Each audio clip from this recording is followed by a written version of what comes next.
नमस्कार dear student, मैं अनीश शर्मा उड़ान आईएएस एकेडमी के इस ऑनलाइन प्लेटफॉर्म में आपका स्वागत करता हूं। अभी जो हाल ही में सीजीपीएससी 2025 का मेंस का एग्जाम हुआ है, उसमें पेपर 4 का पार्ट 3 जो टेक्नोलॉजी वाला पार्ट है वो आज हम लोग डिस्कस करने वाले हैं। तो जो साइंस है, तो जो मेंस में पेपर 4 है, ठीक है, उसका जो पार्ट 3 है उसमें अप्लाइड साइंस में देखिएगा क्या क्या है। अप्लाइड साइंस में ऊर्जा संसाधन, एनर्जी रिसोर्सेस, जिसमें कन्वेंशनल और नॉन कन्वेंशनल, परंपरागत और गैर परंपरागत ऊर्जा के स्रोत, और इसके अलावा इन्वायरमेंट का सेक्शन है। इन्वायरमेंट के सेक्शन मतलब पर्यावरण में बायोडाइवर्सिटी, जैव विविधता, पर्यावरण और उसका प्रदूषण, पॉल्यूशन वाला टॉपिक है। इंडियन एग्रीकल्चर, भारतीय कृषि है। इसके अलावा science and technology, science and technology में विज्ञान एवं प्रौद्योगिकी के दो सेक्शन हैं, एक स्पेस टेक्नोलॉजी और एक है डिफेंस टेक्नोलॉजी, तो अंतरिक्ष और रक्षा प्रौद्योगिकी। और लास्ट में क्या है, एक और टॉपिक है उसमें कंप्यूटर। क्लियर? तो ये सारे टॉपिक्स हैं जो मिलाकर के क्या हमारा पेपर 4 बनता है। ठीक है, तो उसी में पार्ट 3 वाला पेपर 4 का जो है हम लोग डिस्कस करने वाले। इसमें पहला क्वेश्चन था, देखिएगा, मैन एंड बायोस्फीयर प्रोग्राम। इसमें पहला क्वेश्चन था मैन एंड बायोस्फीयर प्रोग्राम, इसको मैप प्रोग्राम भी बोलते हैं। तो मैप प्रोग्राम क्या था, देखिएगा, ये जो है मैप प्रोग्राम जो है वो 1971 में यूनेस्को, तो ये 1971 में यूनेस्को के द्वारा क्या किया गया था, लॉन्च किया गया था। एक पॉइंट ये हुआ। इसका ऑब्जेक्टिव या उद्देश्य क्या था,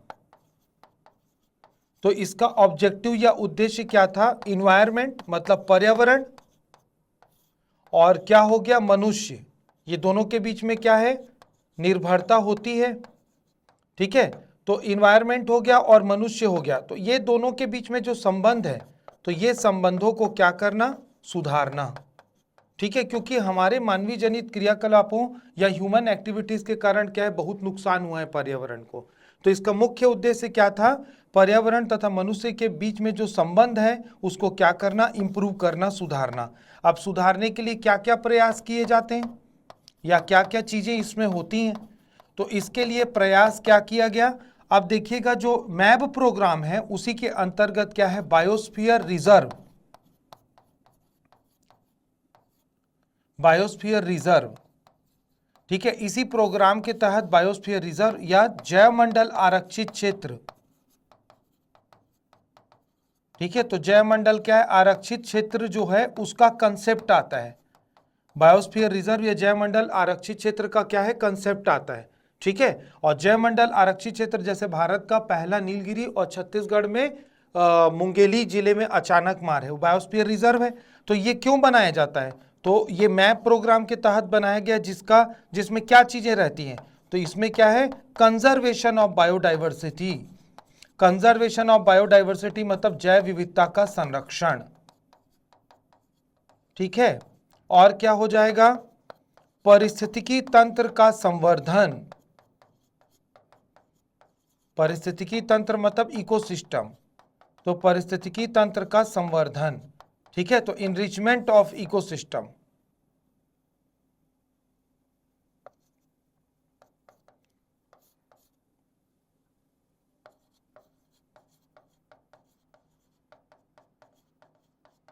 ठीक है, तो ये क्या है, आपको यहां पे मेंशन, ये क्या है, हमको मेंशन करना है इसमें मैप वाला जो है क्वेश्चन। अगला क्वेश्चन देखते हैं।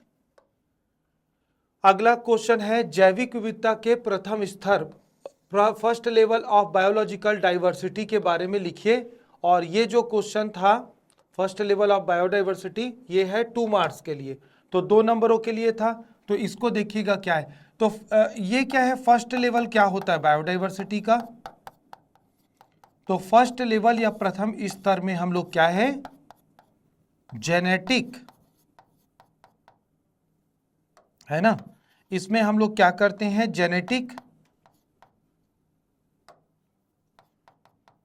Genetic diversity. ठीक है, तो इसमें हम लोग क्या करते हैं, जेनेटिक डाइवर्सिटी मतलब क्या हो जाएगा, आनुवांशिक या जीन की विविधता। है ना। तो जीन की विविधता का क्या करते हैं, अध्ययन करते हैं। तो जेनेटिक डाइवर्सिटी का अध्ययन करेंगे, ठीक है। अब ये जेनेटिक डाइवर्सिटी वर्ड कहाँ से आया है, ठीक है, तो मेंशन इसको करना है, ये मैं इसको आपको बता देता हूँ। तो ये जो वर्ड आया है वो जीन से आया है। तो जीन हो गया और डीएनए हो गया और क्या हो गया, क्रोमोसोम हो गया। तो जीन, डीएनए और ये क्रोमोसोम्स जो होते हैं वो सभी हमारे क्या है, शरीर के अनुवांशिक पदार्थ हैं। वैसे जानवरों में भी रहते हैं, वैसे पेड़ पौधों में भी होते हैं, ठीक है। तो इनके कारण क्या होता है, ये जेनेटिक कैरेक्टर्स के लिए क्या है, जिम्मेदार है। कैरेक्टर, जेनेटिक कैरेक्टर्स मतलब लक्षण, ठीक है। अब एग्जाम्पल से समझते हैं, ठीक है। तो ये क्या है, अगर फर्स्ट लेवल ऑफ बायोडाइवर्सिटी की बात हो रही है तो यहाँ पे जेनेटिक डाइवर्सिटी की बात हो रही है, ठीक है। अब जीन के कारण क्या होता है, अब हमारे शरीर में जीन के कारण क्या होता है, हम लोग अपने क्या है, माता पिता के पूरा फोटोकॉपी है। यदि हम लोग जीन की बात करें तो चेहरा, व्यवहार, ब्लड का ग्रुप हो गया, आंखों का कलर, हाइट वगैरह, ये सब हमको माता पिता से मिलते हैं। वैसे ही जीन क्या रहता है, पौधों में अलग अलग क्या है, डाइवर्सिटी या विविधता लेके आता है, ठीक है। तो जीन के कारण क्या हो सकते हैं, जैसे एग्जाम्पल ले लिए हम लोग आम या मैंगो का, तो आप देखेंगे कि हमारे भारत देश में ही आम की बहुत सारी क्या है, प्रजातियां हैं। और सभी आम का क्या है, देखोगे तो छिलके का कलर, और आम को खाएंगे तो उसका स्वाद, और इवन क्या है, आकार में भी अंतर देखने को मिलता है।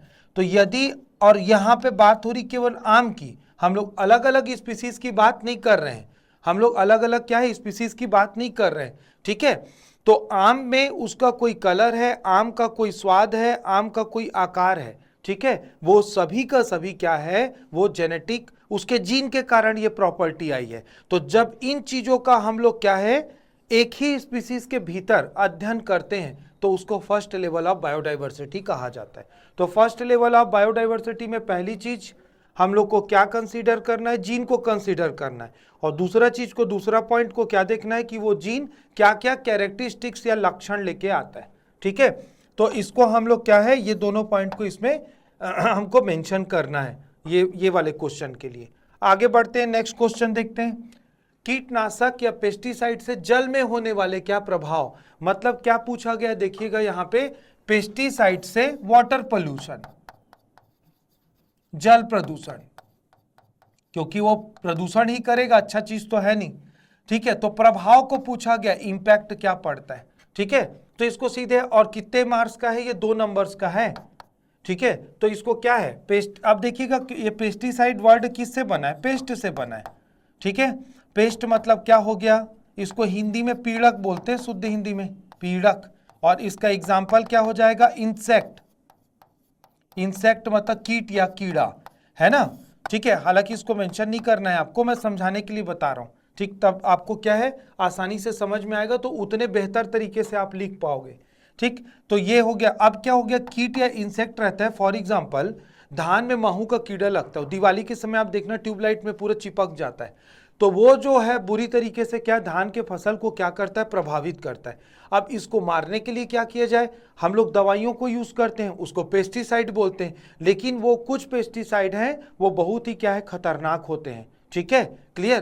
तो अब उसको पूछा गया कि किसमें इंपैक्ट पड़ रहा है उसका, तो वाटर पोल्यूशन या जल में इंपैक्ट को पूछा गया है, ठीक है। जल मतलब, कहने का मतलब ये देखिएगा, इंसेक्टिसाइड सॉरी पेस्टिसाइड का जब भी ना छिड़काव किया जाता है, पेस्टिसाइड का जब भी छिड़काव किया जाता है तो वो पेस्टिसाइड कहाँ पे जा सकता है, वो वाटर बॉडीज, जल तंत्र जैसे कि तालाब, नदी या नहर में जा सकता है। तो वो वहां पे जाके क्या करेगा, उसी को हमको क्या है, लिखना है।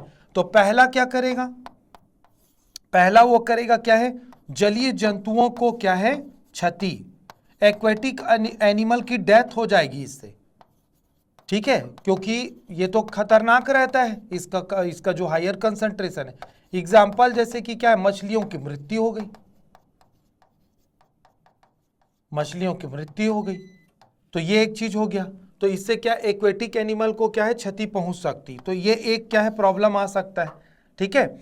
और दूसरा क्या होगा, देखिएगा, एक टर्म आता है जिसको बोलते हैं बायोलॉजिकल मैग्निफिकेशन, एक टर्म आता है जिसको क्या बोलते हैं, बायोलॉजिकल मैग्निफिकेशन।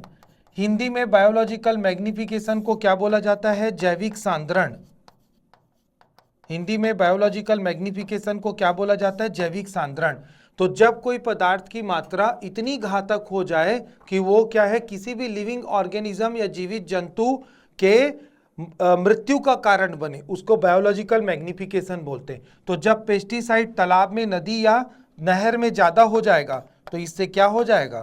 जलीय जो पारिस्थितिकी तंत्र है, जलीय जो क्या है पारिस्थितिकी तंत्र है या इकोसिस्टम क्या है, वो बाधित होता है। इससे क्या है, जलीय पारिस्थितिकी तंत्र क्या है, बाधित होता है। तो पूरा इकोसिस्टम ही डिस्टर्ब हो जाएगा। मछली तो ही है, मछली के अलावा भी तो और बहुत सारे जीव जंतु हैं ना, पेड़ पौधे हैं, तो वो भी खराब हो जाएंगे, उनको भी क्या है, नुकसान पहुंचेगा। और तीसरा जो है, जब भी जल में प्रदूषण बढ़ता है तो बायोलॉजिकल ऑक्सीजन डिमांड, ठीक है, बायोलॉजिकल ऑक्सीजन डिमांड, ठीक है, बायोलॉजिकल ऑक्सीजन डिमांड, ठीक है, जिसको क्या बोलते हैं? जैविक ऑक्सीजन मांग, ठीक है, जैविक ऑक्सीजन मांग है ना, में वृद्धि हो जाती है। ठीक है, तो ये क्या हो जाएगा? बायोलॉजिकल ऑक्सीजन डिमांड में वृद्धि हो जाती है, जो कि शुभ संकेत नहीं है। ये बहुत ही खतरनाक प्रदूषण को क्या कर रहा है? इंडिकेट कर रहा है। तो ये ध्यान रखिएगा। ठीक है, अब देखिएगा इस क्वेश्चन से कुछ चीजें इंपॉर्टेंट मैं आपको बता दूं। यहाँ पे एक टर्म आया है जैविक सांद्रण, बायोलॉजिकल मैग्निफिकेशन, और एक टर्म आया है क्या, यहाँ पे बायोलॉजिकल ऑक्सीजन डिमांड या बीओडी। तो ये दोनों इंपॉर्टेंट है, ध्यान रखिएगा। ये दोनों टर्म से भी बीओडी कई बार एग्जाम में पूछा जा चुका है ना, ऑब्जेक्टिव फॉर्म में, और बायोलॉजिकल मैग्निफिकेशन भी इंपॉर्टेंट है। तो ये जो दोनों टर्म्स हैं, इससे क्या है, फ्यूचर में भी 30 और 60 शब्द के क्वेश्चन बन सकते हैं। तो ये ध्यान रखिएगा, बहुत इंपॉर्टेंट है। तो ये आंसर में मेंशन हो गया। ठीक है, क्लियर है। आगे बढ़ते हैं, नेक्स्ट क्वेश्चन देखते हैं। ठीक है, ड्राई फार्मिंग या शुष्क खेती क्या है, ये पूछा गया है। ठीक है, तो ये एग्रीकल्चर वाले सेक्शन का क्वेश्चन है, 2 मार्क्स का है। तो देखिएगा यहाँ पे वर्ड क्या आया है, यहाँ पे आया शुष्क मतलब ड्राई, फार्मिंग का मतलब तो खेती, आप जान रहे हो, खेती किसानी मतलब धान गेहूं उगाना। क्लियर। अब देखिएगा यहाँ पे जो ड्राई वर्ड आया है, शुष्क वर्ड आया है, वो कहाँ की बात हो रही है? तो ड्राई वर्ड आया है, ये बात हो रही है शुष्क एवं अर्ध शुष्क क्षेत्रों की बात हो रही है। शुष्क मतलब क्या बोलते हैं इसको? Arid region. ठीक है, और अर्ध शुष्क को क्या बोलते हैं? Semi arid region. ठीक है, अर्ध शुष्क को बोलते हैं सेमी एरिड रीजन। तो यहां पे क्या है, इसकी बात हो रही है, एरिड रीजन और सेमी एरिड रीजन की बात हो रही है। भारत में ये क्षेत्र कहां पे है? ये एग्जाम्पल क्या हो जाएगा, जैसे इसका राजस्थान राज्य जो है, क्योंकि यहाँ पे क्या है, एवरेज रेनफॉल या वार्षिक औसत वर्षा कम है काफ़ी। गुजरात का कच्छ का रन वाला एरिया है, तो ये सब इन क्षेत्रों में आते हैं। अब देखिएगा क्या है, यहाँ पे क्या है दिक्कत कि बारिश कम होती है और हमको फसल उगाना है, तो क्या ऐसा टेक्निक अपनाएं जिससे क्या है यहाँ पे एग्रीकल्चर अच्छा हो सके, उसी को पूछा गया है। ठीक है, तो ये ड्राई फार्मिंग क्या है, मतलब इन क्षेत्रों में, शुष्क और अर्ध शुष्क क्षेत्रों में क्या है, कृषि करना। ठीक है, शुष्क एवं अर्ध शुष्क क्षेत्रों में, शुष्क एवं अर्ध शुष्क क्षेत्रों में क्या है, कृषि। तो शुष्क एवं अर्ध शुष्क क्षेत्रों में कृषि ही ड्राई फार्मिंग होती है। ठीक है, क्लियर। तो क्या क्या करें, तो यहां पे हम लोगों को क्या है, पहला क्या कर सकते हैं ड्राई फार्मिंग में, मल्चिंग। ठीक है, तो इसमें क्या किया जाता है, देखिएगा, जैसे कि क्या है, पेड़ पौधे हो गए, उनके बीच में गैप रहता है। तो जैसे छत्तीसगढ़ी में हम लोग बोलते हैं पैरा, नॉर्थ में उसको पराली बोलते हैं। तो 2 पौधों के बीच में क्या है, पैरा ढक दिया जाए, या कोई ऑर्गेनिक वेस्ट। ऑर्गेनिक वेस्ट मतलब जैविक कचरा, जैसे कि पत्तियां, सूखी हुई पत्तियां या सब्जियों के छिलके। ये क्या करता है, ये क्या है, सूर्य के प्रकाश को क्या है, मिट्टी के अंदर जाने से रोकता है, जिससे मिट्टी में जो ह्यूमिडिटी मतलब क्या है, आर्द्रता, नमी मतलब क्या हो गया, मॉइस्चर, ये बनी रहती है। और इसको क्या है, इन क्षेत्रों में बना करके रखना बहुत जरूरी है, नहीं तो पौधे सूख जाएंगे। तो ये एक टेक्निक हो गया। दूसरा एक टेक्निक होता है क्या, रेन वाटर हार्वेस्टिंग। इसके बारे में आपने सुना होगा। ठीक है, रेन वाटर, वर्षा जल को संचय करना, रेन वाटर हार्वेस्टिंग। तो ये टेक्निक अपनाना पड़ेगा। इन क्षेत्रों में तालाब और कुएं बनाने पड़ेंगे ज़्यादा से ज़्यादा। और तीसरा, अब देखिएगा, बारिश हो रही तो ठीक है, आप रेन वाटर हार्वेस्टिंग कर लोगे, लेकिन बारिश यदि होगी ही नहीं तो फिर क्या करें? तो हम लोगों को क्या करना है, ऐसी प्रजातियां उगानी है जो कि वाटर रेसिस्टेंस हो। तो इसके लिए वाटर रेसिस्टेंस मतलब कम पानी में उगने वाली प्रजातियों को क्या है, उगाना। तो वाटर रेसिस्टेंस स्पीसीज क्या है, इसके लिए रिसर्च बहुत जरूरी है। ठीक है, इसके लिए रिसर्च बहुत जरूरी है। तो रिसर्च के द्वारा हम लोग ऐसी क्या है, प्रजाति का विकास करें, गेहूं का, और क्या हो जाएगा अपना चावल हो गया, मोटे अनाज हो गए, ताकि इन एरिया में वो उग सके कम पानी में। तो इसको क्या है, हमको आंसर में मेंशन करना है। नेक्स्ट क्वेश्चन की ओर चलते हैं। ठीक है, डिजिटल लाइब्रेरी क्या है? ठीक है, तो ये कंप्यूटर वाले सेक्शन का क्वेश्चन है ना। डिजिटल लाइब्रेरी क्या है, तो ये ना कंप्यूटर वाले सेक्शन का क्वेश्चन है 2 नंबर्स के लिए।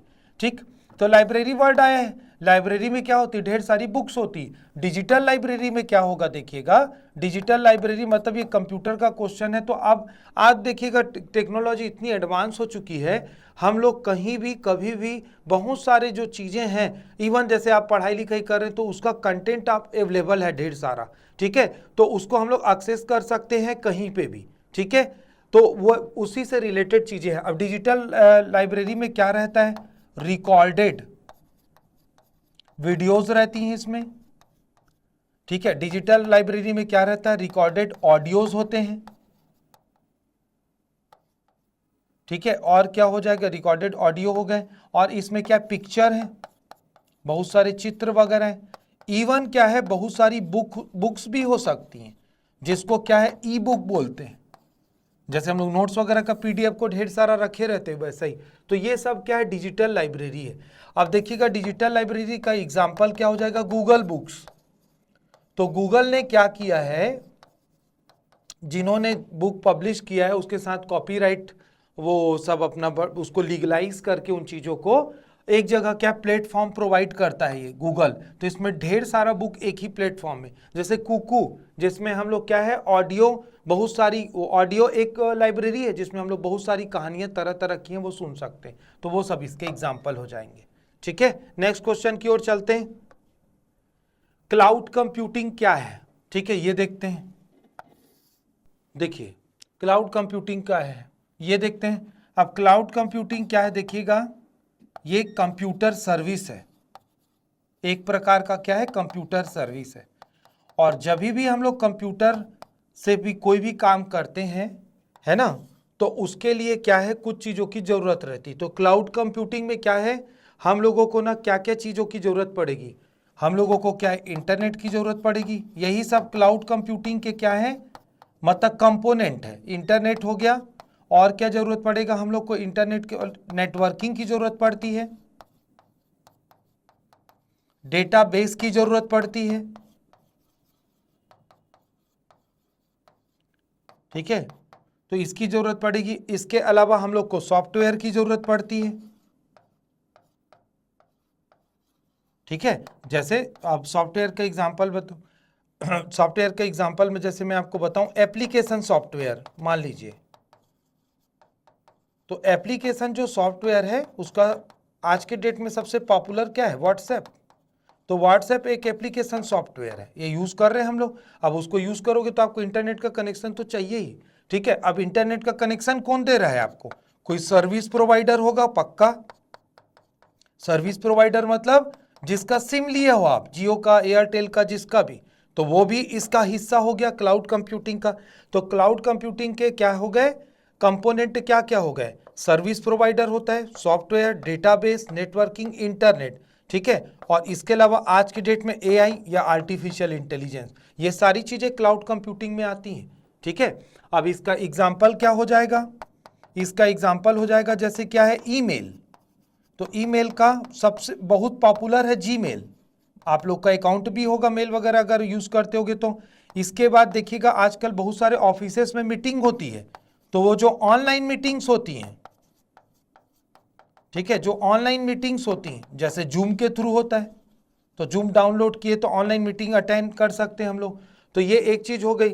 इसके बाद क्या है, जैसे कि क्या है हमारे मोबाइल में या फिर क्या हो गया लैपटॉप में, कंप्यूटर में बहुत सारे फाइल्स रहते हैं, डेटा होते हैं, तो उसके लिए क्या है फाइल को स्टोरेज करने के लिए भी कुछ चाहिए जुगाड़, है ना। तो जैसे कि उसके लिए क्या हो जाएगा अपना गूगल ड्राइव, उसमें जाके स्टोर हो जाता है ये सारी चीजें। तो ये सब क्या है क्लाउड कंप्यूटिंग का हिस्सा है, ठीक है, ये सभी क्या है क्लाउड कंप्यूटिंग का हिस्सा है। ठीक, अगला क्वेश्चन देखते हैं।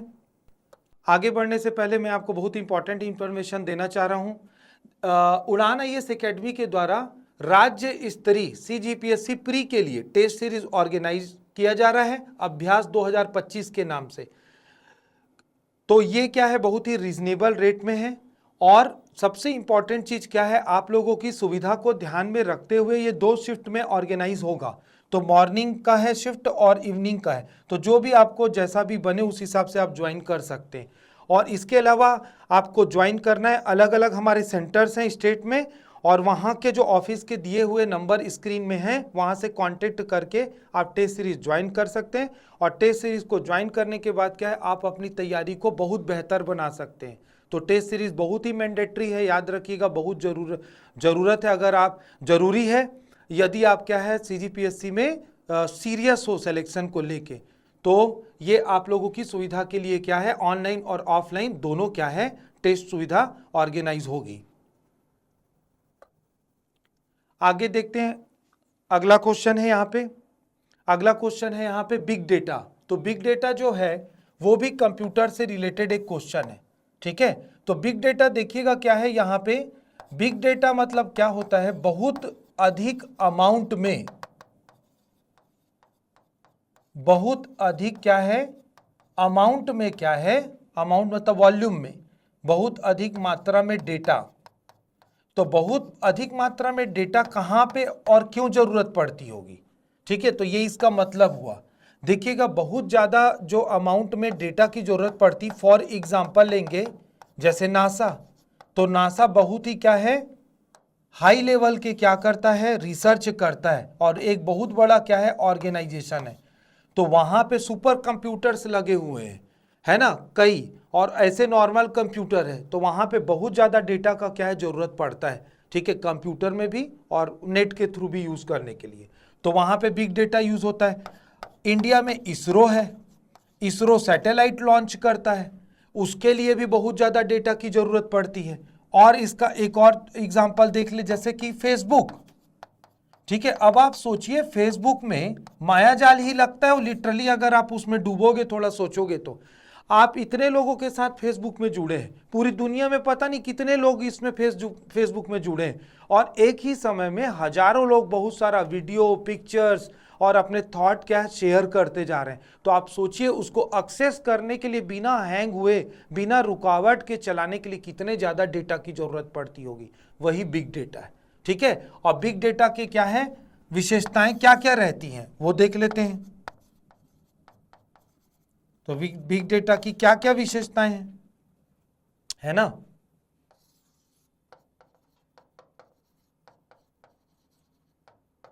ठीक है, तो बिग डेटा की क्या, तो जैसे कि मैंने बताया कि उसमें बहुत ज्यादा डेटा की जरूरत रहती है, मतलब वॉल्यूम काफी बड़ा है, ठीक है, क्लियर। और दूसरा आप सोचिए कि इतने सारे डेटा को यूज करने के लिए इंटरनेट की स्पीड भी तो अच्छी रहनी चाहिए। तो दूसरी इसकी विशेषता क्या हो जाएगी वेलोसिटी।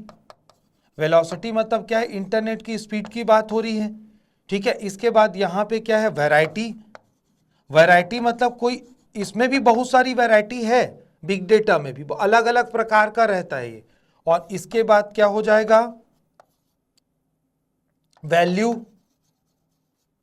और क्या हो जाएगा इसका क्या हो जाएगा वेरासिटी, ठीक है। तो ये सब क्या है इसके कंपोनेंट है बिग डेटा के, ठीक है, क्लियर है। आगे बढ़ते हैं नेक्स्ट क्वेश्चन में। आर्टिफिशियल इंटेलिजेंस या कृत्रिम बुद्धिमत्ता क्या है, दो नंबरों के लिए था, बहुत ही इंपॉर्टेंट क्वेश्चन है, और ये तो आने का बनता ही है क्योंकि आजकल इसकी चर्चा लगातार हो रही है। तो आर्टिफिशियल जो इंटेलिजेंस है वो एक कंप्यूटर प्रोग्राम है, और कंप्यूटर का क्या है, बहुत ही एडवांस प्रोग्राम है ये, ठीक है। तो कंप्यूटर का क्या है, बहुत ही एडवांस प्रोग्राम है ये, क्लियर है। और दूसरा चीज क्या है, इसमें क्या किया गया है, कंप्यूटर को क्या कर दिया गया है, डिजाइन किया गया है। देखिएगा कंप्यूटर एक क्या है, अगर पारंपरिक कंप्यूटर की बात करेंगे तो एक मशीन है, उसको कमांड देना पड़ता है। कमांड देने का मतलब क्या होता है, एक ट्रेडिशनल काम कैसे होता है, कीबोर्ड में टाइप कर रहे हैं, ठीक है, फिर वो स्क्रीन में दिख रहा है, उसको वो प्रोसेस करेगा, वो फिर रिजल्ट बताएगा, वो टाइम टेकिंग है। अब ये बहुत फास्ट हो चुका है। जैसे मैं आपको एक एग्जांपल बताता हूँ, वॉइस कमांड। आप गूगल के क्या टास्क बार में लिखने की जगह उसमें जो माइक वाला हिस्सा है उसमें क्या है, आप ना क्लिक कीजिए और बोलिए कुछ, उसको कैच करके वो रिजल्ट दे देता है। तो ये एआई के कारण ही संभव हो पाया है, ठीक है, ये एआई के कारण संभव हो पाए। आप कुछ विशेष प्रकार का गाना सुनते हो, किसी कोई खास सिंगर का गाना सुनते हो, एक बार यूट्यूब में सुन लीजिए, वो दूसरे दिन आपके बिना बोले बिना पूछे आपकी पसंद का गाना को पूरा एक के बाद एक बैक टू बैक दिखाता है। वो एआई के द्वारा ही संभव हो पाया है, क्लियर है। तो इसको हमने क्या किया है, मनुष्यों के जैसे सोचने और प्रॉब्लम सॉल्विंग स्किल भी डेवलप कर डाले हैं इसमें। तो कंप्यूटर क्या है, को हमने डिजाइन किया है, इसको विकास किया है, इसका डेवलपमेंट किया है। क्यों, ताकि क्या हो, मनुष्यों के जैसे सोचने में सक्षम हो,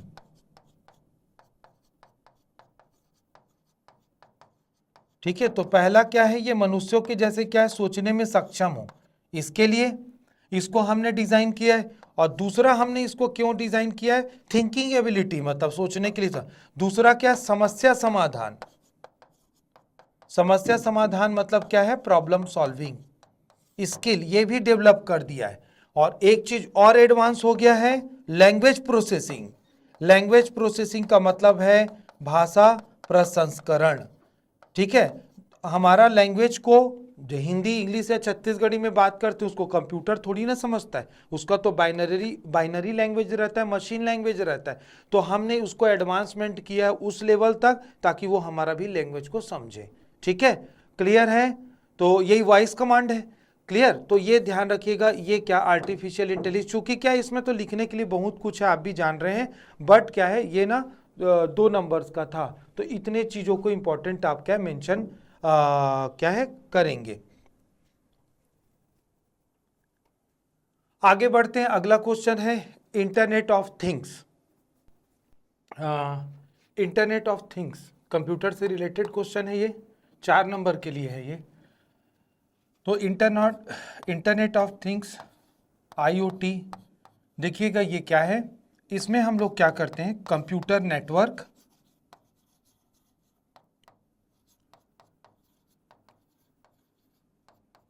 ठीक है।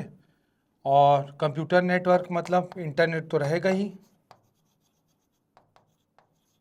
एक चीज ये हो गई। इसके बाद दूसरा डिवाइसेस चाहिए। अब डिवाइसेस का एग्जांपल क्या है, मोबाइल हो सकता है, मोबाइल भी एक डिवाइस है, इलेक्ट्रॉनिक डिवाइस, ठीक है। और क्या हो गया, इसमें कंप्यूटर नेटवर्क हो गया, मतलब इंटरनेट हो गया और डिवाइस हो गया है। ये सब की सहायता से हम लोग क्या करते हैं, है ना, और भी दूसरी चीज़ें रहती हैं, ये सब की सहायता से हम लोग क्या करते हैं, सूचनाओं का आदान प्रदान, एक्सचेंज ऑफ इंफॉर्मेशंस, ठीक है। तो इससे हम लोग क्या करते हैं, सूचनाओं का आदान प्रदान करते हैं, ठीक है। इस प्रक्रिया को IoT या इंटरनेट ऑफ थिंग्स कहा जाता है, ठीक है। तो इसमें क्या है, हम लोग सूचनाओं का आदान प्रदान कर रहे हैं। जैसे एग्जांपल क्या हो जाएगा, वाईफाई के थ्रू हो जाता है। और क्या इसका एग्जांपल हो जाएगा, ब्लूटूथ, इसके द्वारा हो जाता है। तो ब्लूटूथ एक के लिए एक डिवाइस की जरूरत पड़ती है, वाईफाई के लिए भी एक डिवाइस की जरूरत पड़ती है, इंटरनेट कनेक्शन की जरूरत पड़ती है। तो ये सारी चीज़ों के द्वारा हम लोग क्या कर रहे हैं, इंफॉर्मेशन एक्सचेंज कर रहे हैं। इसका भी एग्जाम्पल क्या हो जाएगा, जैसे कि क्या है, कोई ना ग्रुप के लोग हैं, है ना, वो एक्सरसाइज करते हैं कभी कभी एक साथ या कभी कभी अलग अलग जगहों पे, और वो क्या करते हैं, किसी पर्टिकुलर ऐप पे या एप्लीकेशन पे अपना ना एक्टिविटी को साझा करते हैं। तो आजकल तो वॉच आ गया है ना, घड़ियां आ गई हैं एडवांस, तो वो कितना दौड़ रहे हैं, कितना हार्ट बीट है, कितना आपने एक्सरसाइज किया, कितना स्लीप टाइम था, वो सारी चीज़ों को ट्रैक कर लेता है। और उसके बाद क्या है, उसका रिकॉर्ड को क्या है वो ऐप में रखेगा। और उसके बाद क्या है, सभी लोग अपना क्या करते जाते हैं, उसमें शेयर करते जाते हैं एक्टिविटी को, किसने सबसे कम एक्सरसाइज की या ज़्यादा की। तो ये एक ना IoT का एक एग्जाम्पल है, ऐसे कई सारे एग्जाम्पल हैं, ठीक है। तो इसी को हमको क्या है लिखना है इस पे। तो ये कितने का था, 4 नंबर का, तो इसके इंपॉर्टेंट पॉइंट ये है। अगला क्वेश्चन देखते हैं, रोबोटिक्स। अगला क्वेश्चन ये भी कंप्यूटर से रिलेटेड है, ठीक है। तो 4 नंबर के क्वेश्चन में क्या था, एक IoT था, दूसरा रोबोटिक्स, है ना, तो दोनों पूछा गया है। रोबोटिक्स क्या है देखिएगा, इसमें ना रोबोट वर्ड आ गया। अब रोबोट आप जान रहे हो, ठीक है, क्लियर, रोबोट आप जान रहे हो, बहुत सारे मूवीज वगैरह इसमें देखा होगा आपने, ठीक है। तो ये अब रोबोट के लिए क्या क्या जरूरी है देखिएगा, रोबोटिक्स वहीं से आया है ना, टेक्नोलॉजी। रोबोट के लिए सबसे जरूरी है ना, इमेजिनेशन। इमेजिनेशन का मतलब क्या हो जाएगा, कल्पना, ठीक है। जैसे घर बनाना है, तो घर बनाना है तो क्या करना पड़ेगा, उसका पहले डिजाइन बनाना पड़ेगा, ठीक है, उसका डिजाइन बनाना पड़ेगा, कितना कमरा किधर क्या रहेगा, कौन से डायरेक्शन में, पूर्व में क्या है, पश्चिम में क्या है, उत्तर में क्या है, दक्षिण में क्या है, गेट किधर रहेगा, वो सारी चीजें, ठीक है। तो वैसे ही रोबोट बनाने के लिए पहले इमेजिनेशन की जाती है। तो इमेजिनेशन जो करेगा वो इलेक्ट्रॉनिक इंजीनियर करता है। तो ये कौन सा सेगमेंट हो जाएगा, ये इलेक्ट्रॉनिक्स। तो इलेक्ट्रॉनिक्स जो सेगमेंट है वो क्या करता है, ये ना इमेजिन करके रोबोट का डिजाइन को बनाता है, ठीक है। रोबोट चूंकि क्या है, एक मशीन है ना, रोबोट क्या है, एक मशीन है। तो मशीन का मैन्युफैक्चरिंग कौन करेगा, मतलब मैन्युफैक्चरिंग मतलब निर्माण, इसका निर्माण कौन करेगा, मैकेनिकल इंजीनियर करेगा, ठीक है। तो ये एक मैकेनिकल सेगमेंट हो गया रोबोटिक्स का, ठीक है। अब क्या होगा कि एक इंजीनियर ने उसकी कल्पना की कि रोबोट ऐसा रहेगा, इतने हाइट का, ये वो ऐसा वैसा। दूसरे ने क्या किया, उसको ना फैक्ट्री में ले जाके बना के ला दिया। तो अब ये चलेगा कैसे, ठीक है। तो इसको चलाने के लिए क्या चाहिए, इसको चलाने के लिए हम लोगों को क्या चाहिए, कंप्यूटर का सहारा लेना पड़ता है, ठीक है। तो जो कंप्यूटर का जो साइंटिस्ट है ना, वो सब क्या है, इसके बारे में क्या है, काम करता है। तो ये सब तीनों मिल करके, मतलब इसमें क्या क्या आ जाएगा, इलेक्ट्रॉनिक्स वाला भी सेगमेंट है, मैकेनिकल वाला भी है, और क्या है, कंप्यूटर का भी है। ये सारी चीजें मिल के क्या है, रोबोटिक्स या रोबोट का निर्माण करती हैं, ठीक है। और इसका तो आजकल क्या है, बहुत वाइड एप्लीकेशन है। अब इसमें आप एग्जाम्पल लिख सकते हैं क्या, जैसे रोबोटिक सर्जरी, पेपर वगैरह में क्या है, ऐड आता रहता है इसका। अब क्या है, रोबोटिक सर्जरी क्यों इतना ज़्यादा इंपॉर्टेंट हो गया, देखिए कोई भी डॉक्टर मशीन थोड़ी न है, वो भी थकेगा ऑपरेशन कर करके, और दूसरा इमोशन भी तो रहता है, वो खुद देख रहा है किसी की बॉडी टूटी फूटी हुई, तो कहीं ना कहीं वो भी तो इमोशनली अफेक्ट करेगा। रोबोट को कोई फर्क नहीं पड़ेगा, रोबोट को कोई फर्क नहीं पड़ता है। तो इसलिए रोबोटिक सर्जरी क्या है, बहुत आज के डेट में है ना इंपॉर्टेंट हो गई है।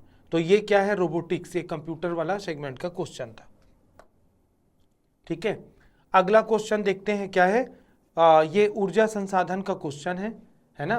फॉसिल फ्यूल ये क्या है, जीवाश्म ईंधन, है ना, 4 नंबरों का था ये।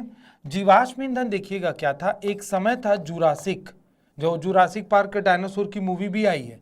तो ये जो जुरासिक ईरा था ना, या समय था, और उसके आसपास का जो समय है अगर ये आपको समय याद भी नहीं तो भी क्या है, काफी पहले, हजारों साल पहले क्या हुआ था, जो बड़े बड़े जीव जंतु थे, एनिमल्स, वो, और क्या है, वेजिटेशन मतलब क्या हो गया, पेड़ पौधे, ये सब, ये क्या है, जमीन के नीचे में दब गए, ठीक है।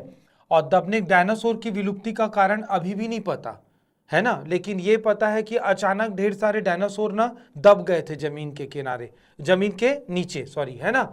तो ये क्या है, जानवर और पेड़ पौधे जब जमीन के नीचे दब गए, तो क्या है, केमिकल प्रोसेस के कारण अब इनका क्या है, विखंडन हो जाएगा बायोलॉजिकली, है ना, डिग्रेडेशन या विखंडन होगा इसका, ठीक है, रासायनिक प्रक्रिया हो गई। और नीचे में टेम्परेचर मतलब तापमान, और क्या हो गया, प्रेशर मतलब दाब, तो ये क्या है, टेम्परेचर, प्रेशर और केमिकल प्रोसेस के कारण ये क्या है, ये जो पदार्थ हैं, है ना, ये क्या है, बदल गए किसमें, फ्यूल में या ईंधन में। और ये जो फ्यूल या ईंधन क्या है, ये ना इसके निर्माण की प्रक्रिया मैंने बताई, ठीक है। तो एक पार्ट में हम लोग क्या है, निर्माण की प्रक्रिया को क्या करेंगे, लिखेंगे, ठीक है। दूसरा क्या है, इसमें फ्यूल जो है वो क्या है, कौन कौन से प्रकार के होते हैं, तो एक सॉलिड या ठोस ईंधन, तो सॉलिड जो फ्यूल है उसका उदाहरण है कोल या कोयला, ठीक है।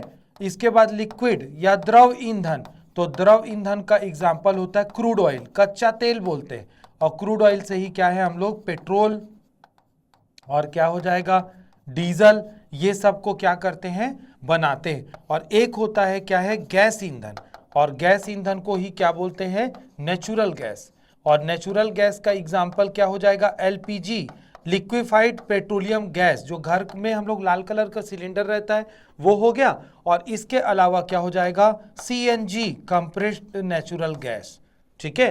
तो ये फॉसिल फ्यूल है। तो फॉसिल फ्यूल क्या है, इसमें इन पॉइंट को हमको मेंशन करना है। नेक्स्ट क्वेश्चन देखते हैं, स्थानिक प्रजातियों एंडेमिक स्पीसीज के सामने क्या खतरे हैं और इन प्रजातियों का संरक्षण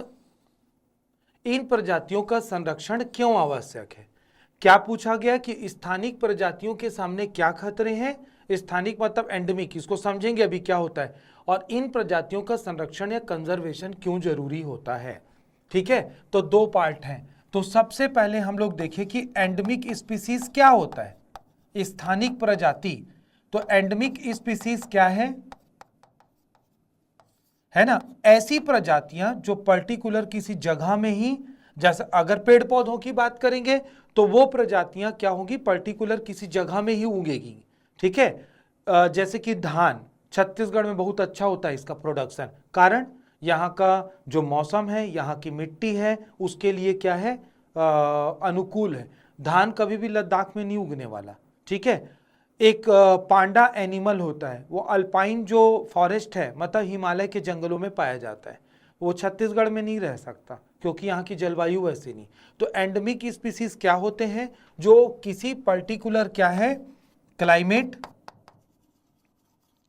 है ना, या पर्टिकुलर किसी क्या है, वेदर मतलब मौसम, और पर्टिकुलर कोई क्या है, क्या कहना चाहिए, जो जगह होती है उनकी रहने की, है ना, तो उन जगहों पर रहते हैं, मतलब वो जगह के लिए वो अनुकूलित है, ठीक है। उसके बाहर वो ना पौधा है तो उगेगा नहीं, अगर उसके बाहर वो जानवर है तो रह नहीं पाएगा, ठीक है। तो इसको बोलते हैं एंडेमिक स्पीसीज। तो एंडेमिक स्पीसीज के साथ सामने में खतरा क्या है, तो भाई एंडेमिक स्पीसीज के सामने में खतरा, सबसे पहला खतरा क्या है, विलुप्ति का। विलुप्ति मतलब एक्सटिंक्ट होने का। क्यों विलुप्त हो सकता है वो, इसका सबसे बड़ा कारण क्या है, मानव जनित क्रियाकलाप, ह्यूमन एक्टिविटी में, है ना, ह्यूमन एक्टिविटीज और मानव जनित क्रियाकलापों के कारण क्या हो गया, प्रदूषण बहुत बढ़ गया है, ये एक कारण है, ठीक है, मतलब पोल्यूशन। जलवायु परिवर्तन एक कारण है, क्लाइमेट चेंज, तो इसके कारण भी है, तो क्लाइमेट चेंज होने के कारण भी ये हो सकता है, ठीक है। और इसके बाद क्या हो जाएगा, ग्लोबल वार्मिंग, वैश्विक तापमान, पृथ्वी के औसत तापमान में भी क्या है, बढ़ोतरी हो रही है। तो ये सब क्या है, कारण है ना, ये सब कारण क्या है इसके ना, विलुप्ति। तो विलुप्ति का खतरा है सबसे पहले एंडेमिक स्पीसीज का, इन कारणों से क्या है, विलुप्ति का खतरा है, ठीक है, क्लियर। जानवर है तो क्या हो जाएगा, है ना, जानवर है तो शिकार का खतरा है ना, जानवर है तो शिकार का खतरा है। पौधा और जानवर है तो दोनों को बीमारी का खतरा हो सकता है, डिसीज का, है ना, तो इसका खतरा है, क्लियर है। तो ये सारे खतरे हैं एंडेमिक स्पीसीज के ऊपर, और ये सब उसका क्या है, कारण। अब इनका कंजर्वेशन क्यों जरूरी है, अब देखिएगा ध्यान से, जैसे हम लोग एग्जाम्पल, इसका सेकेंड पार्ट है जो क्वेश्चन का, उसको डिस्कस करें। जैसे क्या हो गया, एग्जाम्पल के लिए ले लेते हैं भारत में गिद्ध, है ना, भारत में मैं गिद्ध की बात कर रहा हूं, ठीक है। गिद्ध क्या है, वल्चर, है ना, ये क्या करता है, फ्लैशेस मतलब कोई भी जानवर मरता है तो उसके सड़े गले मांस को क्या है, खाता है, ठीक, और ये साफ सफाई का काम करता है। मान लीजिए इसका संरक्षण नहीं किया गया, क्योंकि अभी ना ये क्रिटिकली इंडेंजर्ड स्पीसीज बन चुका है, अधिक संकटापन, इसकी प्रजाति बहुत कम रह गई है, मतलब नंबर संख्या इसकी है ना, तो इसका कंजर्वेशन कर रही गवर्नमेंट। क्यों जरूरी है? अगर हम लोग इसका कंजर्वेशन नहीं करेंगे गिद्ध का, तो सड़े गले मांस को खाने वाला पक्षी तो है नहीं, ठीक है, और कोई, और वो सड़ा गला मांस पड़ा रह जाएगा। अब सड़ा गला मांस जानवरों का पड़ा रह जाएगा तो अगर बदबू आएगी तो वायु प्रदूषण, एयर पोल्यूशन, और उसमें कहीं कोई खतरनाक वायरस या बैक्टीरिया पनप गया तो मनुष्यों के लिए एक नया गंभीर पैंडेमिक या महामारी को वो क्या करेगा, पैदा कर देगा।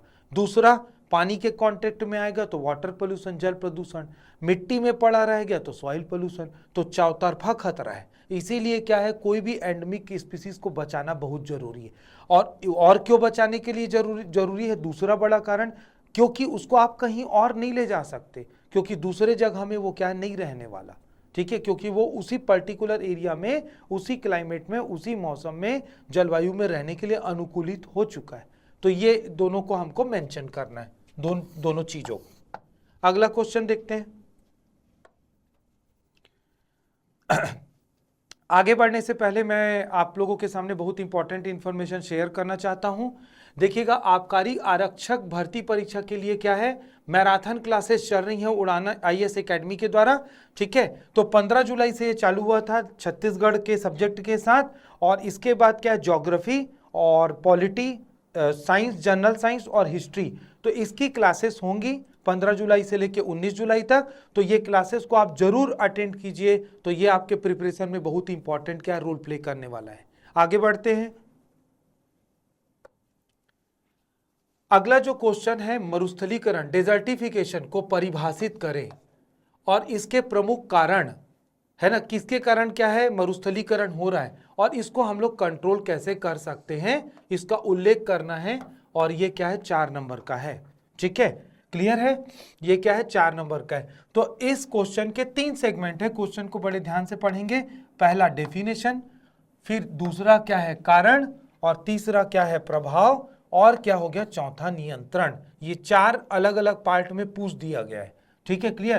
तो मरुस्थलीकरण क्या होता है, ठीक है, मरुस्थलीकरण का मतलब क्या हो जाएगा, अगर हम लोग को परिभाषा लिखना है तो मरुस्थल कहाँ है, भारत में मरुस्थल राजस्थान में है, गुजरात में है। तो मरुस्थल मतलब क्या है, जहां पे जो एरिया एरिड और सेमी एरिड एरिया है, तो क्या होगा, शुष्क एवं अर्ध शुष्क क्षेत्र,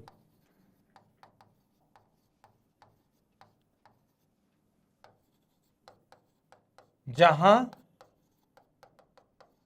औसत वार्षिक वर्षा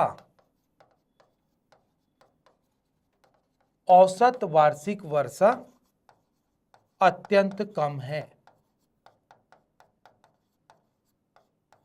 ठीक है। तो जहां औसत वार्षिक वर्षा अत्यंत कम है, अगर आपको एवरेज रेनफॉल पता है mm में तो मेंशन कर सकते हैं, गलत मत लिखिएगा, नहीं पता है तो इतना भी लिखेंगे तो ठीक है, ठीक है, अगर पता है तो लिख दीजिए, ठीक है, क्लियर है। तो औसत वार्षिक वर्षा क्या है, बहुत कम होता है, ठीक है। तो एरिड और सेमी एरिड में 125, 75 ऐसा कुछ है, ठीक है, डेटा mm का, तो उससे उसको क्या है कैटेगराइज करते हैं, ठीक है। तो ये क्या है, इसको बोलते हैं हम लोग क्या है, उस जगह को मरुस्थल। अब क्या है, मरुस्थलीकरण पूछा गया है, मरुस्थल की परिभाषा तो नहीं पूछी गई है। तो मतलब क्या हो रहा है, देखिएगा, अभी पृथ्वी में क्या है, धीरे धीरे पेड़ पौधे कम हो रहे हैं, और क्या है, शुष्क एवं अर्ध शुष्क क्षेत्रों का जो एरिया है, क्षेत्रफल, वो बढ़ता जा रहा है। इस प्रक्रिया को क्या है, मतलब शुष्क एवं अर्ध शुष्क क्षेत्रों का एरिड, और क्या हो जाएगा, एरिड मतलब शुष्क, तथा सेमी एरिड एरियाज जो हैं, है ना, मतलब क्षेत्र, उनका क्षेत्रफल बढ़ना, वो मरुस्थलीकरण है। तो क्षेत्रफल बढ़ रहा है, उसको मरुस्थलीकरण बोलते हैं। तो शुष्क और अर्ध शुष्क क्षेत्रों में तो जो पुराने हैं उसका क्षेत्रफल बढ़ रहा है, और नया मरुस्थल तैयार भी हो रहा है, ठीक है, ये हो गया, ठीक है। इसका कारण, तो इसका कारण क्या हो जाएगा, ग्लोबल वार्मिंग सबसे बड़ा कारण है, ठीक है, तो इसका वैश्विक तापमान सबसे बड़ा कारण है। और क्यों मरुस्थल होगा, ठीक है। अब देखो, कोई भी रेगिस्तान में घना जंगल तो नहीं रहता, तो वैश्विक तापन तथा क्या, कारण तो बहुत सारे, लेकिन हमको वर्ल्ड लिमिट का भी ध्यान रखना है, तथा क्या, डिफॉरेस्टेशन मतलब वृक्षों की कटाई, तो ये दो बड़ा कारण हो गया, ठीक है, तो ये हो गया। इसके बाद क्या है, प्रभाव। अब प्रभाव क्या होगा भाई इसका, जैव विविधता पर सबसे पहला प्रभाव होगा। तो जैव विविधता मतलब वहां पे पेड़ पौधे में जो जीव जंतु आश्रित थे, मान लीजिए घना जंगल है, वहां पे ढेर सारे क्या बर्ड्स या पक्षी की प्रजाति है, जानवर रह रहे हैं, ठीक है, तो वो तो नष्ट हो जाएगा, तो जैव विविधता पर प्रभाव पड़ेगा, ठीक है। और ध्यान रखिएगा, बहुत ज्यादा गर्मी बढ़ने से जानवरों के स्वास्थ्य के साथ मनुष्य के स्वास्थ्य पर भी प्रभाव। तो क्या होगा, जैव विविधता तथा जीव जंतुओं के स्वास्थ्य पर प्रभाव।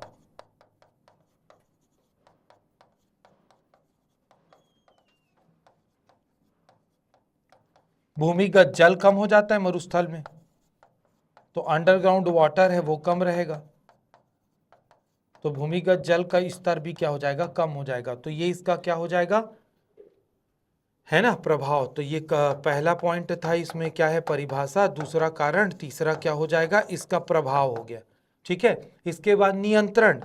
तो नियंत्रण कैसे करें, सबसे जो बेस्ट है नियंत्रण का उपाय, ध्यान रखिएगा, ठीक है। ये सारी समस्या का जड़ है वृक्षों की कटाई, बाकी सब सेकेंडरी है, ठीक है।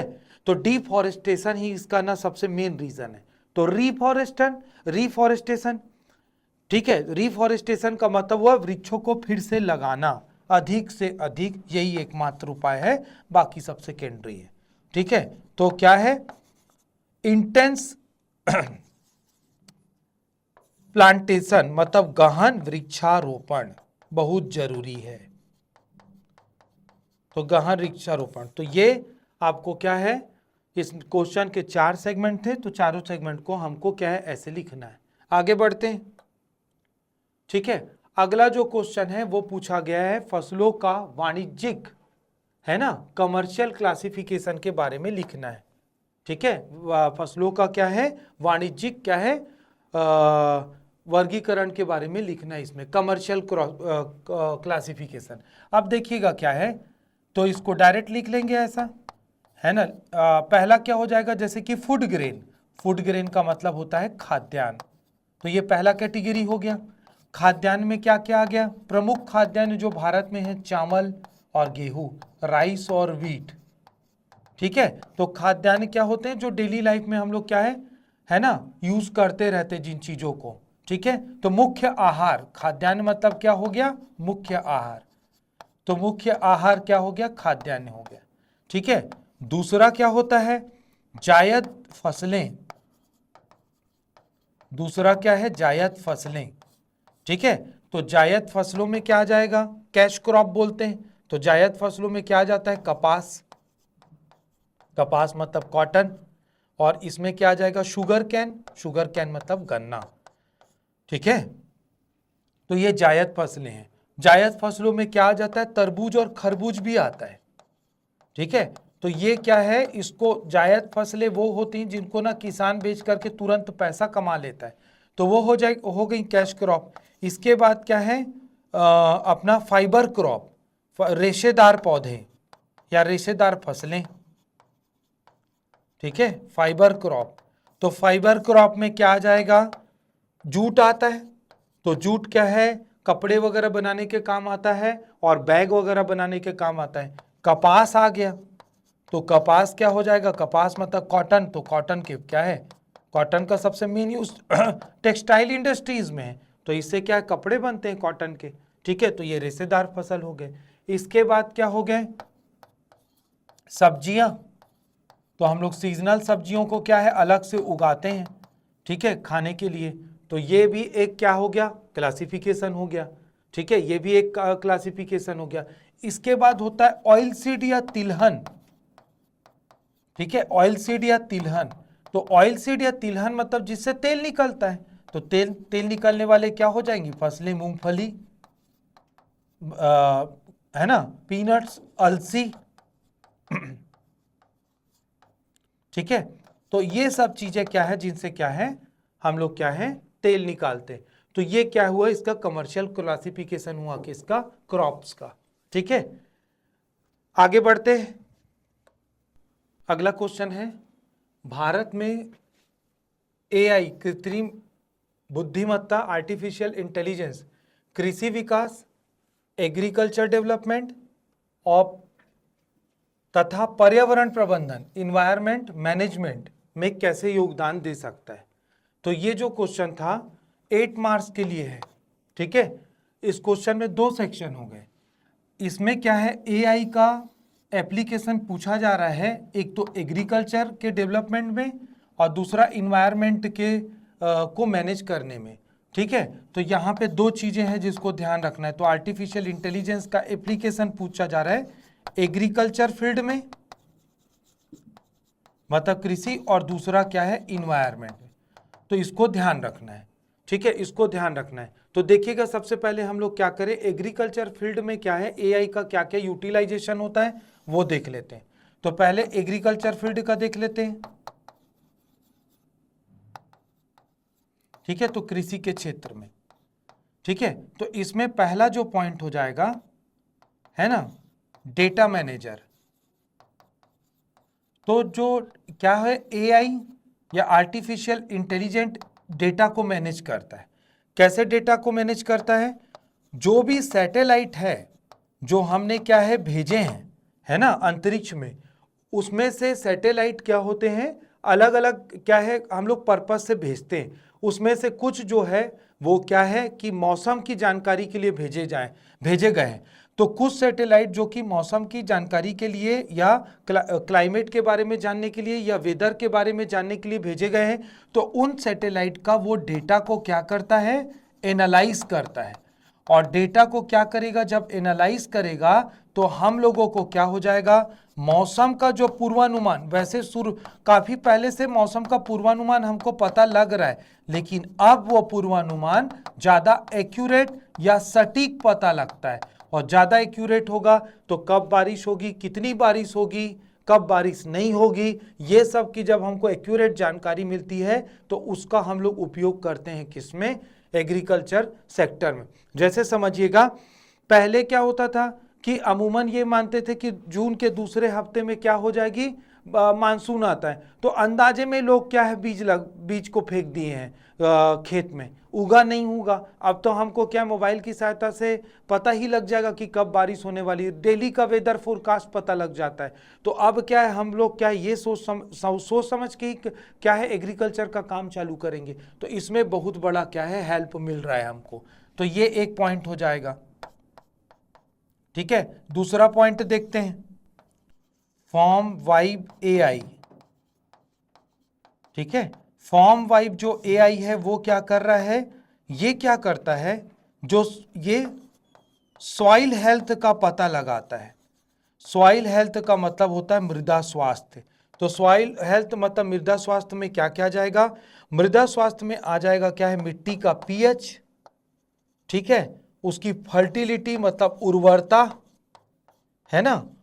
फर्टिलिटी मतलब क्या हो गया, उर्वरता, उसमें कोई पोषक तत्व कम है कि नहीं है, पीएच कम है कि ज्यादा है, ठीक है। और क्या है, जल संग्रहण क्षमता, कि कितना पानी को वो स्टोर कर सकता है कि नहीं कर सकता है। तो ये भी चीजें क्या है, बहुत ही इंपॉर्टेंट या वाइटल रोल प्ले करती है जब हम लोग खेती किसानी करते हैं। इसका भी पता क्या है, एआई के द्वारा पता है ना, इसका भी क्या है पता हम लोग लगा सकते हैं एआई के द्वारा। इसके बाद अगला पॉइंट है, देखिएगा, एग्री पायलट एआई। तो एग्री पायलट एआई क्या कर रहा है, अब देखिएगा, इंडिया में अलग अलग राज्यों में अलग अलग भाषा बोली है। तो कोई एक लैंग्वेज में तो लोकल जो लैंग्वेज बोलने वाले हैं वो किसान समझ नहीं पाएंगे। तो एग्री पायलट एआई क्या करता है, स्थानीय भाषा में, लोकल लैंग्वेज में, स्थानीय भाषा में क्या है ना, कृषि संबंधी जानकारी देता है। तो ये क्या करेगा, स्थानीय भाषा में कृषि संबंधी जानकारी देता है, जो एग्री पायलट एआई है वो, ठीक है। तो ये भी बहुत इंपॉर्टेंट रोल प्ले करेगा डेफिनेटली, ठीक है। तो ये भी क्या है, बहुत इंपॉर्टेंट रोल प्ले करेगा डेफिनेटली। अगला पॉइंट देखते हैं, इंटरनेट ऑफ थिंग, आईओटी क्या करता है इस क्षेत्र में। आईओटी या इंटरनेट ऑफ थिंग देखिएगा कैसा हेल्प करेगा, ये सेंसर के माध्यम से, है ना, हमारी हेल्प कर रहा है। सेंसर के माध्यम से कैसा हेल्प करेगा कि किस जगह में कितना पानी का जरूरत है वो सेंसर हमको बता देता है। तो इतने एडवांस सेंसर हमने डेवलप कर लिए। तो वो सेंसर इंडिकेट करेगा, सेंसर इंडिकेट करेगा जहां पे पानी की आवश्यकता है तो हम लोग वहां पे क्या करेंगे, इरिगेशन या सिंचाई करेंगे। जहां पे नहीं है तो वहां अननेसेसरी क्यों करेंगे। तो इससे क्या हो रहा है, पानी की बचत हो रही है। तो ये भी बहुत ही क्या है, एडवांस टेक्नोलॉजी है। ठीक है, इसके बाद अगला है, देखिएगा, ये बहुत इंपॉर्टेंट है। गवर्नमेंट का एक बहुत बड़ा इनिशिएटिव है, किसान ई मित्र। ठीक है, तो किसान क्या है, ई मित्र। किसान ई मित्र जो है वो एक चैट बॉट है। ठीक है, चैट जीपीटी के जैसा ये क्या है, चैट बॉट है। और ये क्या करता है, प्रधानमंत्री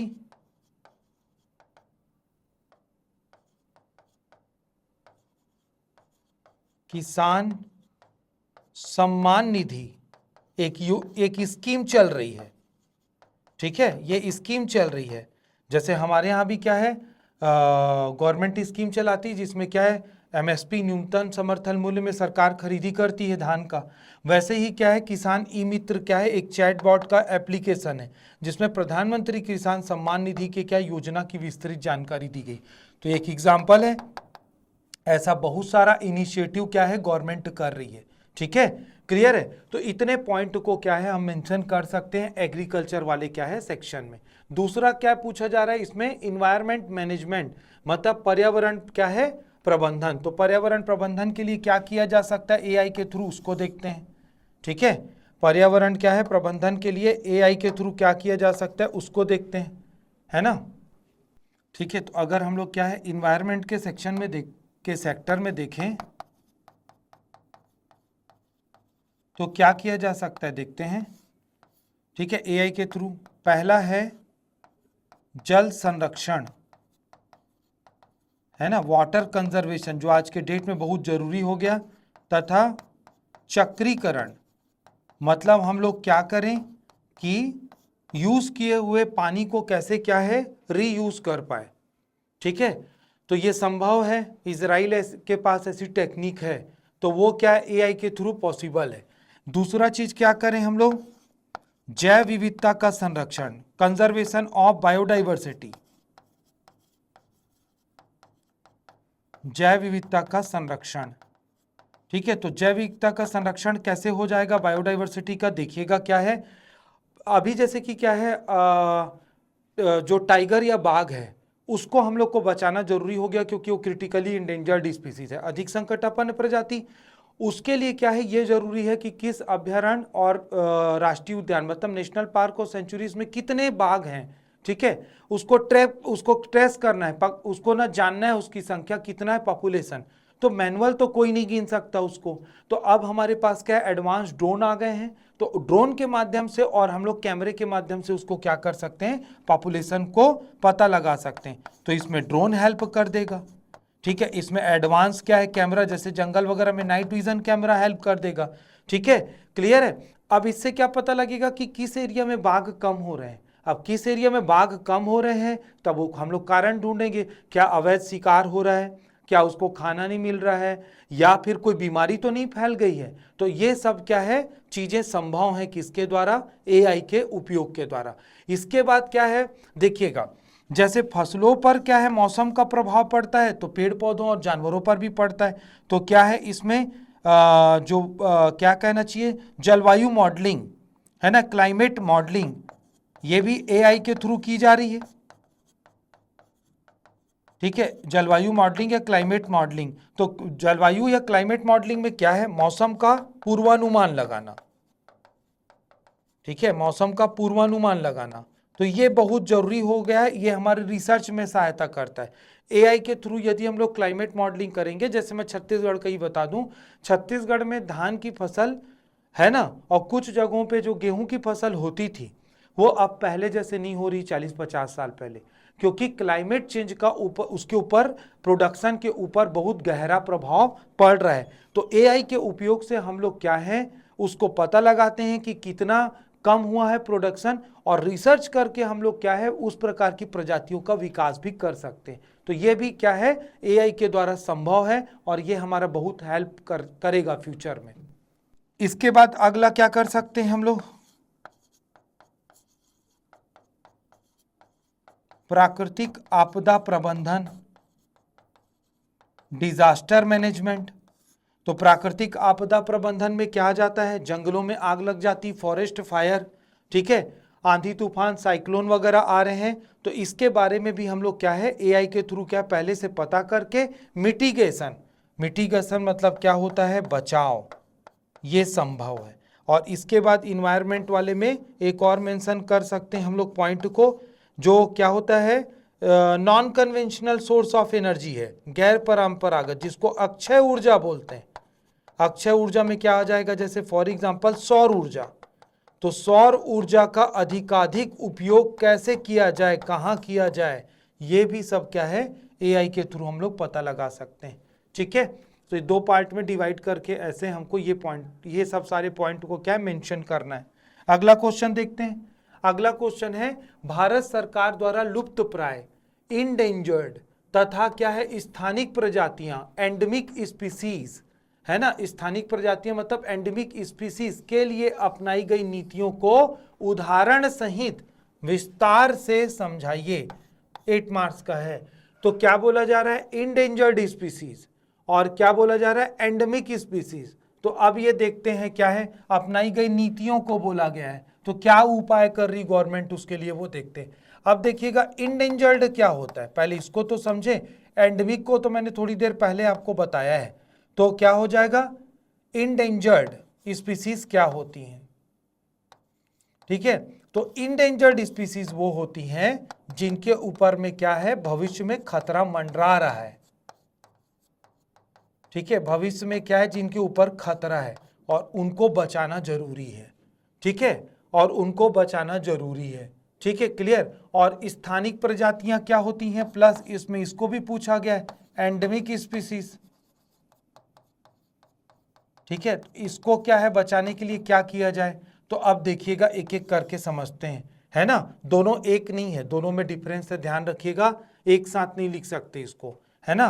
तो पहले इसको समझे, एक पार्ट को पहले समझते हैं। इंडेंजर्ड, अगर कोई क्या है भविष्य में कोई प्रजाति को खतरा है, मान लीजिए जैसे कि क्या है कोई भी जानवर की प्रजाति है, ठीक है, तो जानवर की प्रजाति है जिसको क्या है भविष्य में खतरा है, ठीक है, जानवर की प्रजाति जिसको क्या है भविष्य में खतरा है, ठीक है। जैसे कि क्या है एक चिड़िया होती गौरैया, है ना, तो उसके प्रजाति पे फ्यूचर में खतरा हो सकता है, ठीक है। तो ये एक प्रजाति हो गई, है ना। तो एग्जाम्पल के लिए अब देखिएगा क्या है, मान लीजिए ना भविष्य में उसके लिए खतरा है, तो हम क्या करें अभी, है ना, हम क्या करें, तो इसी खतरे से बचने के लिए, वो जानवर को विलुप्ति से बचाने के लिए क्या करेंगे हम लोग, या अगर वो पेड़ पौधा है तो क्या करेंगे, जानवर है तो क्या करेंगे, अगर जानवर को बचाना है ना, जानवर को क्या है बचाना है, ठीक है, तो उसके लिए हम लोग क्या है दो उपाय कर सकते हैं। एक तो अभयारण्य बनाएंगे, वाइल्ड लाइफ सेंचुरी जिसको बोलते हैं, और एक क्या है राष्ट्रीय उद्यान बनाएंगे, ठीक है, वो राष्ट्रीय उद्यान को नेशनल पार्क बोलते हैं। और क्या कर सकते हैं हम लोग, इसके लिए जैवमंडल आरक्षित क्षेत्र बना सकते हैं, ठीक है, तो जैवमंडल आरक्षित क्षेत्र में बायोस्फीयर रिजर्व बोलते हैं, तो हम लोग जैवमंडल आरक्षित क्षेत्र या biosphere reserve, wild life sanctuaries और क्या है राष्ट्रीय उद्यान बना सकते हैं, है ना। तो ये सब बना करके क्या किया जाता है, उन जगहों में ऐसे जानवरों को क्या किया जाता है, संरक्षित किया जाता है, ठीक है, वैसे जानवरों को क्या किया जाता है, संरक्षित किया जाता है, ठीक है। एक तरीका ये हो गया, एक तरीका ये हो गया, और एक दूसरा उपाय क्या है कि हम लोग लोकल लेवल पे संरक्षण के लिए क्या करें, जू बना सकते हैं, जू मतलब क्या है चिड़ियाघर, पेड़ पौधा है तो हम लोग क्या कर सकते हैं, बॉटनिकल गार्डन बना सकते हैं, तो बॉटनिकल गार्डन बना के वनस्पतिक उद्यान बना के उसको क्या है संरक्षित रख सकते हैं। तो ये कुछ उपाय है, ठीक है, ये कुछ उपाय है जिसके द्वारा, मतलब इन्हीं उपायों को क्या है इन सीटू या एक्स सीटू कहा जाता है। तो इनके द्वारा कर रहे हैं। अब क्या है, जैसे कि इनके द्वारा क्या इनका संरक्षण किया जा सकता है। अब पूछा गया है क्या एंडेमिक स्पीसीज। अब एंडेमिक स्पीसीज क्या है ना, एंडेमिक स्पीसीज के लिए क्या किया जाता है। एंडेमिक स्पीसीज को मैंने बताया था पर्टिकुलर किसी जगह में रहने वाली प्रजाति, तो इसके लिए केवल और केवल इन सीटू कंजर्वेशन होगा, ठीक है, इसके लिए केवल और केवल इन सीटू कंजर्वेशन होगा। इन सीटू मतलब जहां वो पाई जाती है वहीं उसको क्या है बचाना है।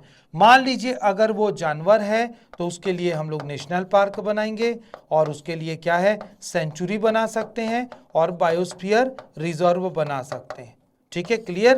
तो यहाँ पे केवल इन सीटू कंजर्वेशन ही काम आएगा।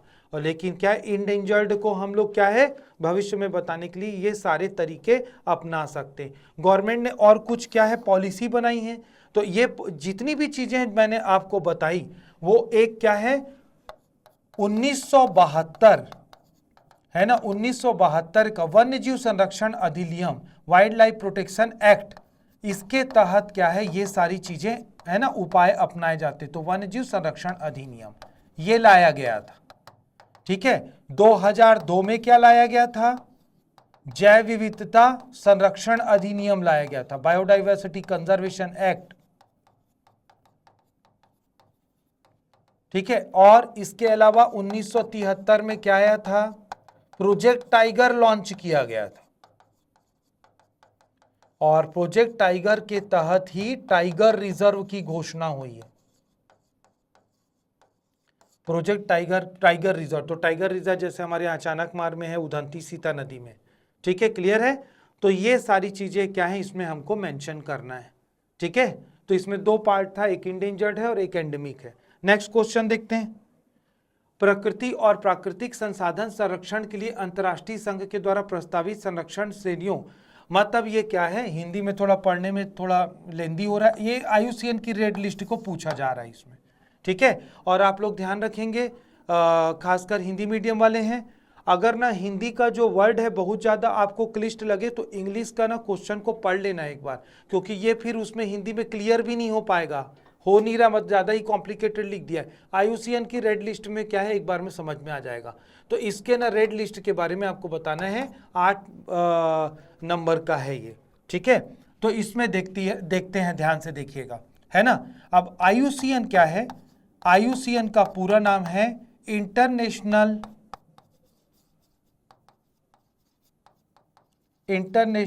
Union for conservation of nature,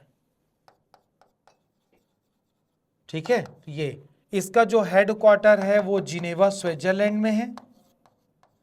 gland भी मिलेगा कुछ बुक में आपको, तो वो उसके पास का ये कस्बा है, दोनों एक ही चीजें हैं, है ना। तो ये हो गया स्विट्जरलैंड, है ना। और ये 1948 में इस्टेब्लिश हुआ था, स्थापना। और IUCN हर साल क्या करती है, IUCN हर साल क्या करती है, एक बुक पब्लिश करती है जिसको बोलते हैं रेड डेटा बुक, ठीक है। एक क्या है बुक पब्लिश करती जिसको रेड डेटा बुक कहा जाता है। और रेड डेटा बुक में हर साल रेड लिस्ट जारी होता है।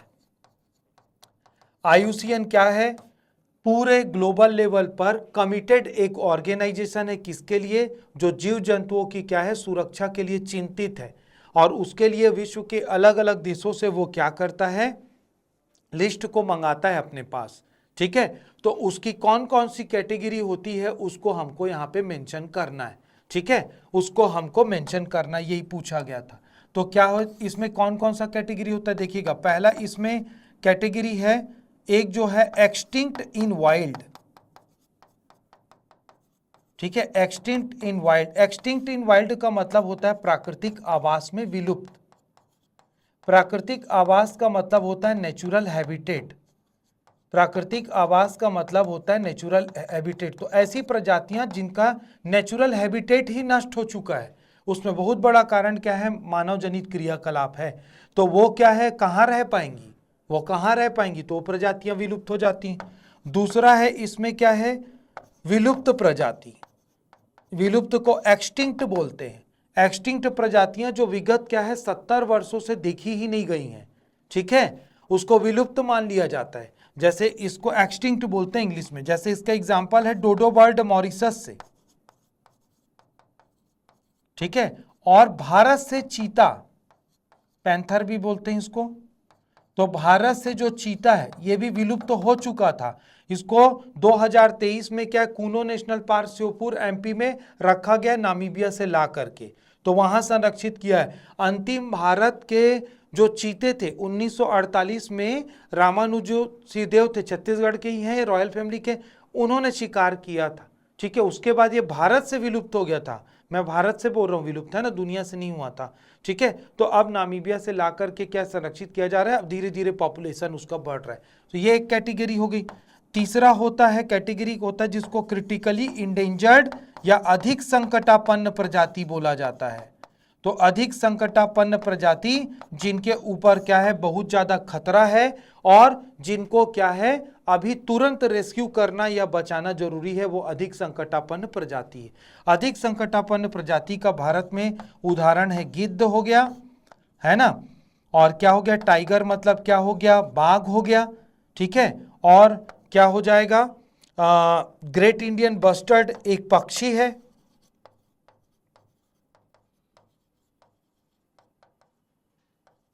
ग्रेट इंडियन बस्टर्ड एक पक्षी। एशियाटिक लायन, तो एशियाटिक लायन को जो है वो गिर नेशनल पार्क में रखा गया है गुजरात में।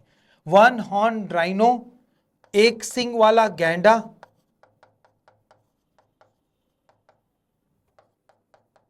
ठीक है। स्नो लेपर्ड, स्नो लेपर्ड मतलब हिम तेंदुआ, हिमालय में पाया जाता है, ठीक है।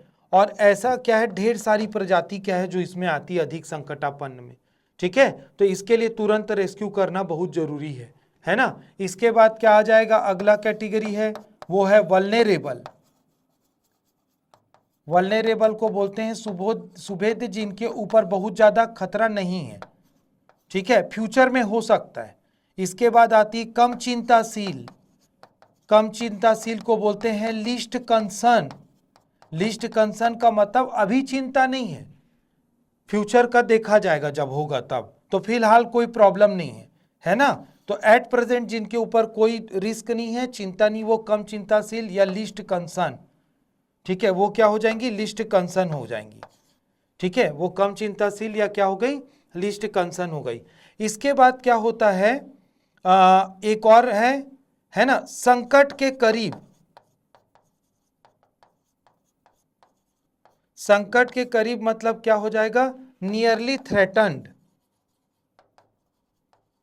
तो नियरली थ्रेटन्ड मतलब क्या हो जाएगा जो अभी क्या हो सकता है एक्सटिंक्ट वाले कैटेगरी में आ सकता है, एक्सटिंक्ट बोल रहा हूं सॉरी, अधिक संकटापन्न वाले क्या है कैटेगरी में आ सकता है, तो वो। और एक तो जो क्या है एक क्वेश्चन इसी से आया था कौन सा वाला है ना संकटग्रस्त। संकटग्रस्त मतलब इंडेंजर्ड। तो इंडेंजर्ड में क्या है, इंडेंजर्ड और क्रिटिकली इंडेंजर्ड में क्या फर्क है देखिएगा। इंडेंजर्ड वो स्पीसीज है जिनके ऊपर खतरा तो है लेकिन अचानक उसकी जनसंख्या ना विलुप्त नहीं होगी। क्रिटिकली इंडेंजर्ड क्या है जिसकी ना जनसंख्या अचानक विलुप्त हो सकती है, तो वो तो संकटग्रस्त प्रजाति, ठीक है। संकट के करीब मतलब क्या है जो संकटग्रस्त होने वाली है, ठीक है, तो ये हो गया। इसके बाद क्या है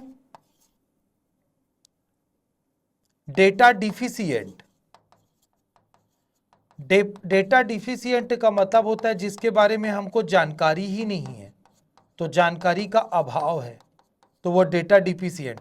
अब भाई कुछ ऐसे दुर्गम जगह में कोई पेड़ पौधे या जीव जंतु की जानकारी जिसके बारे में हम लोग को पता ही नहीं, तो लिस्ट में कहाँ रखेंगे। और एक है लास्ट वाली अनइवैल्यूएटेड, अनआकलित। अनआकलित का मतलब होता है, अनआकलित का मतलब है जो इनमें से जो 8 मैं लिखा हूं उसमें से कोई भी वो कैटेगरी में क्या है नहीं आता है, तो उसको हम लोग अनआकलित बोलते हैं, ठीक है। तो ये IUCN की रेड लिस्ट में इतनी सारी कैटेगरी है, क्लियर है, जिसको आपको पूरा याद करना है और लिखना है।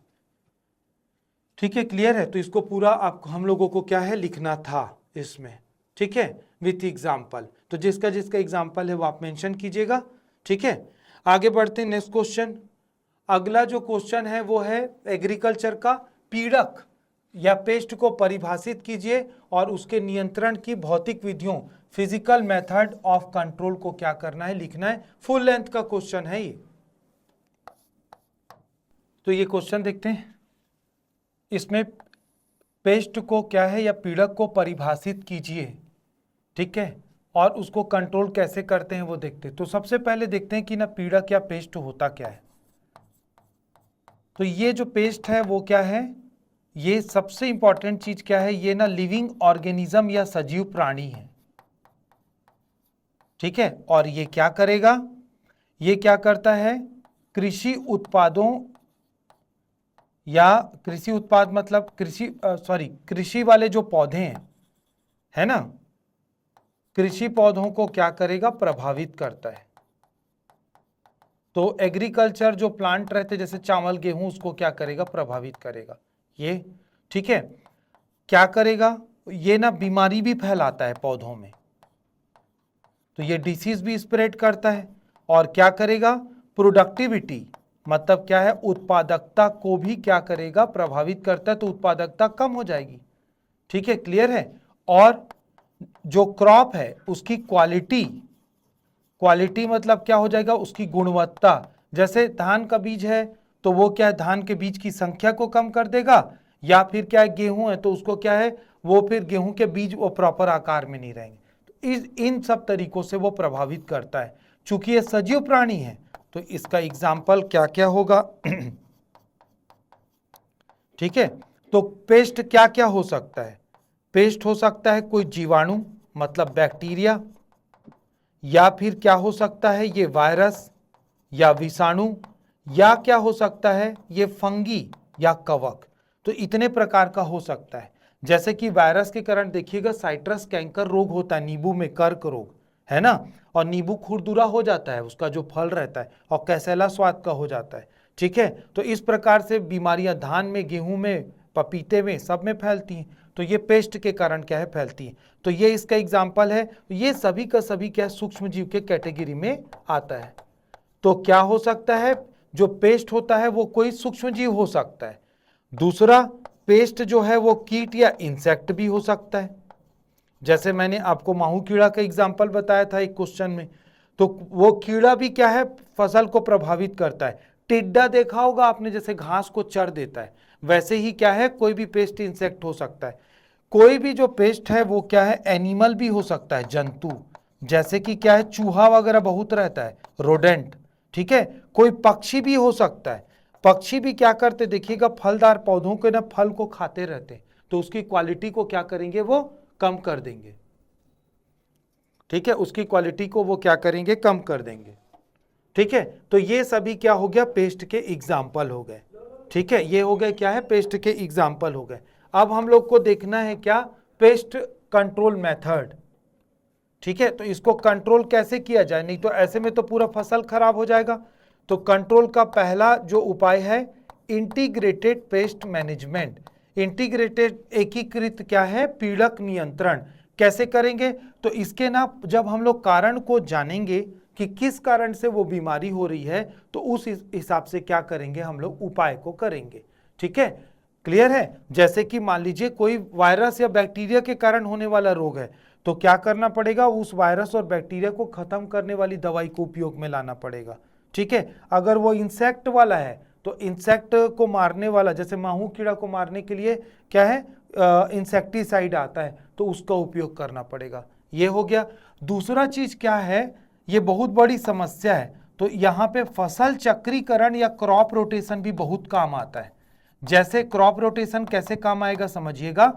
मान लीजिए जैसे मैंने माहू कीड़ा का बात किया, तो माहू कीड़ा ना धान के पत्ती को खाता है, हो सकता है वो चने को ना खाए, चने की पत्ती को, हो सकता है सोयाबीन या गेहूं को ना खाए। तो एक फसल हमने क्या लिया, बरसात के समय में धान का, रबी का फसल को चेंज किए, तो वो पौधा क्या जिस पत्ती को खाने का उसको आदत रहता है, वो आदत छूट जाएगी, तो वो फिर अटैक नहीं करेगा दोबारा। तो क्रॉप रोटेशन भी एक क्या है, मेथड है, ठीक है। इसके बाद क्या, पेस्टिसाइड का उपयोग। पेस्टिसाइड का उपयोग तो क्या है, पेस्टिसाइड केमिकल होते हैं जिसके उपयोग से ये मर जाते हैं, लेकिन पेस्टिसाइड का क्या है, साइड इफेक्ट बहुत ज़्यादा है। तो पेस्टिसाइड का साइड इफेक्ट जाने के लिए हम लोग क्या करें, तो बायोलॉजिकल या ऑर्गेनिक, ठीक है, तो बायोलॉजिकल या ऑर्गेनिक पेस्टिसाइड का उपयोग किया जाए। जैसे कि क्या होता है देखिएगा, नीम ऑयल जो रहता है ना, नीम के पेड़ से जो बनाते हैं वो भी क्या है, काम आता है बहुत, और उसका क्या इन्वायरमेंट में इफेक्ट बहुत ज़्यादा, वो नुकसान नहीं पहुंचाता, क्योंकि पेस्टिसाइड छिड़क रहे हैं तो हमको ना जानवर, आसपास में रहने वाले मनुष्य के स्वास्थ्य का भी ध्यान रखना पड़ता है। तो ये भी क्या है, एक ना पेस्ट मैनेजमेंट क्या है का तरीका है कि पेस्टिसाइड को उपयोग करें, बट वो सेफ हो, वो ज़्यादा अच्छा है। इसके बाद देखिएगा क्या है ना, चूंकि ना बैक्टीरिया वायरस भी क्या करते हैं, अपने आप को ना अपडेट करते रहते हैं, तो होगा क्या कि कुछ विशेष प्रकार की ना दवाइयां उन पे काम नहीं करती है टाइम के बाद, तो क्या है, रिसर्च की जरूरत पड़ती है। तो रिसर्च के लिए क्या है, डिसीज रेसिस्टेंट क्या है, स्पीसीज, मतलब क्या है, बीमारी से, है ना, बीमारी से प्रतिरक्षा रखने वाली प्रजातियों को क्या करना है, हम लोगों को जेनेटिक इंजीनियरिंग, तो बायोटेक्नोलॉजी इस पे काम करता है, तो जेनेटिक इंजीनियरिंग के थ्रू हम लोग कोई ऐसी प्रजाति बनाएं जिसके ऊपर क्या है, कीड़ों का प्रकोप कम हो। ठीक है, जैसे बहुत पहले क्या है, यूएसए में ब्रिटी ब्रिंजल बना था, भटे का पौधा, जिसमें कीड़ा वगैरह नहीं लगता था, बट दिक्कत क्या हुआ, दिक्कत ये हुआ कि वो प्रजाति क्या है, हमारे लिए जो डेवलप की गई थी वो खतरनाक थी, तो उसको भी ध्यान रखना जरूरी है। तो ये इसके लिए क्या है, एक ना इंटेंस रिसर्च करना पड़ेगा। ठीक है, तो इसके लिए एक इंटेंस ना रिसर्च की जरूरत है। ठीक है, अगला क्वेश्चन देखते हैं, पर्यावरण को बचाने हेतु हरित भवन ग्रीन बिल्डिंग कंसेप्ट, ये पूछा गया कि अवधारणा को स्पष्ट करें। 15 मार्क्स का है क्वेश्चन। ठीक है, तो देखिएगा ये जो ग्रीन बिल्डिंग कंसेप्ट क्या है, ये बात हो रही है यहाँ पे ना कंस्ट्रक्शन की, तो निर्माण, अब निर्माण किसका हो सकता है, सबसे घर का निर्माण, ठीक है, गवर्नमेंट की कोई ऑफिस हो सकती है या प्राइवेट ऑफिस भी हो सकता है, मॉल वगैरह है, ठीक है, मॉल वगैरह हो गया, है ना, और क्या हो गया, जैसे कि ना शॉप्स होती हैं, बाजार होते हैं, और क्या होते हैं, दुकानें होती हैं बाजार में ढेर सारी, ठीक है, कोई बड़ी बड़ी बिल्डिंग है, तो ये जो जहां पे भी ये सारा क्या है, कंस्ट्रक्शन होता है, तो इस कंस्ट्रक्शन को हम लोगों को कैसे करना है, तो ये जो निर्माण है ये ना पर्यावरण अनुकूल होनी चाहिए। ठीक है, तो ये जो निर्माण है वो ना पर्यावरण के क्या होनी चाहिए, अनुकूल होनी चाहिए। पर्यावरण के अनुकूल का मतलब क्या है, जो कि क्या है, अब देखिएगा नॉर्मल जो कंस्ट्रक्शन होता है उसमें बहुत ज़्यादा वायु प्रदूषण होता है। अब सीमेंट की बोरी डंप हो रही है, उसका धूल जा रहा है, गिट्टी का धूल जा रहा है, ईंट का जा रहा है, डेंटिंग पेंटिंग, ये सारा चीज़। तो हम लोगों को क्या है, पर्यावरण अनुकूल मतलब ऐसा निर्माण